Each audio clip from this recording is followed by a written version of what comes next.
یک ساختمان میکردن و این خانه هجا میکردیم. فراد این هجا نمیتونید. این زمین موضع بحثناک باقی میماند. آن در دهه آبردان ناحیه مسجح جایگیر است. ماموریت جماعت دهات میگوید در این منطقه برای اهالی سیخی دوزندگی بنیاد و به استفاده میدهند تا ساکنان و دخترکان را با جای کاری دائمی تامین نمایند. اما باشنده این جماعت دعوا دارد که قطعه زمین به پدرش تعلق دارد و جماعت بدون اجازت آنها در این موضع بنا بنیاد میکنند. خودم هم میتونستم ساختمان کنم. من مادری تنها برای یک پسرم ساختمان میکردم و ثانی حجت میکردم. من میدونم من دوری همون 50 سال پیش پدرم گرفتگی بود، ما کشتکار میکردیم، آب میدادیم، مهنت میکردیم. 6 تیتی به قوت داشت، 5 شرای شکن کردگی، حاضر او یک تاش ماندگی اونجا به حال ماندگی یک تاش. میدونم من پدرم گفتگی همین گیر مادری تنهایی پگه آینده به یک خانه‌چو به یک بچه شین گفته بودن.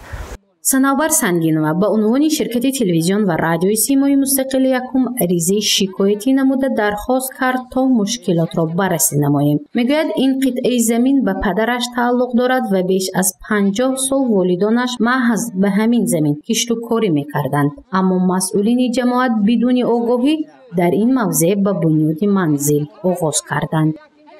قانون غیر قانون حجت کرده است خبر نداریم. وقت قانون حجت کرد و ما خبردار شدیم، دعوا کردیم.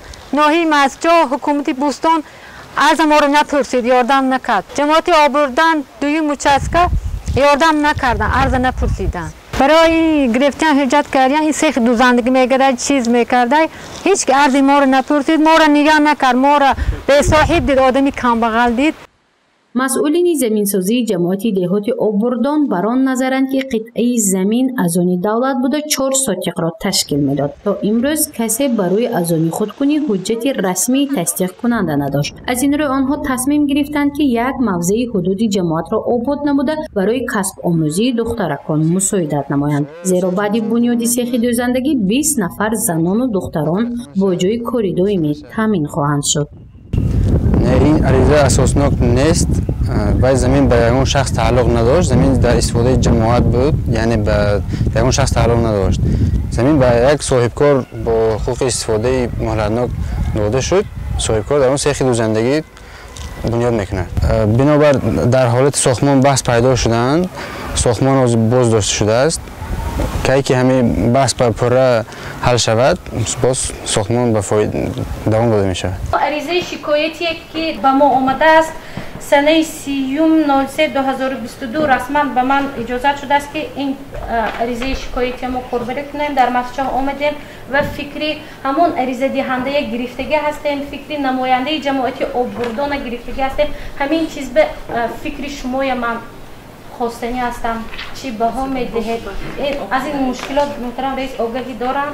مسئله مذکور در نشست مطبوعاتی رئیس ناحیه مسجح دیگر باره به رشته تحلیل کشیده شد. اعظم علیزاده رئیس این ناحیه میگوید از این مشکلات باخبر است. برای حل آن با صاحبکار و مقامات‌های دخالدار گفت و شنید ادامه دارد. حالا گروه کاری در نزد مقامات اجرایی حکومت دولتی ناحیه مسجح تشکیل شده این مشکلات یعنی بحث زمین را بررسی میکنند. همین مسئله عریضه شکایتی شکل می‌دهد ناحیه مسجح و ناحیه کشاورزی است. این خیلی عریضه بسیار هستند از طرف حکومت یک گروه کاری شده است، چون که ما زیاده از روز حساب ما 21 عریضه هستند که اینها سالهای طولانی زیاده بعضی از 10 سال 12 سال بعضی 8 سال و خیلی سوی بحثی برافته است.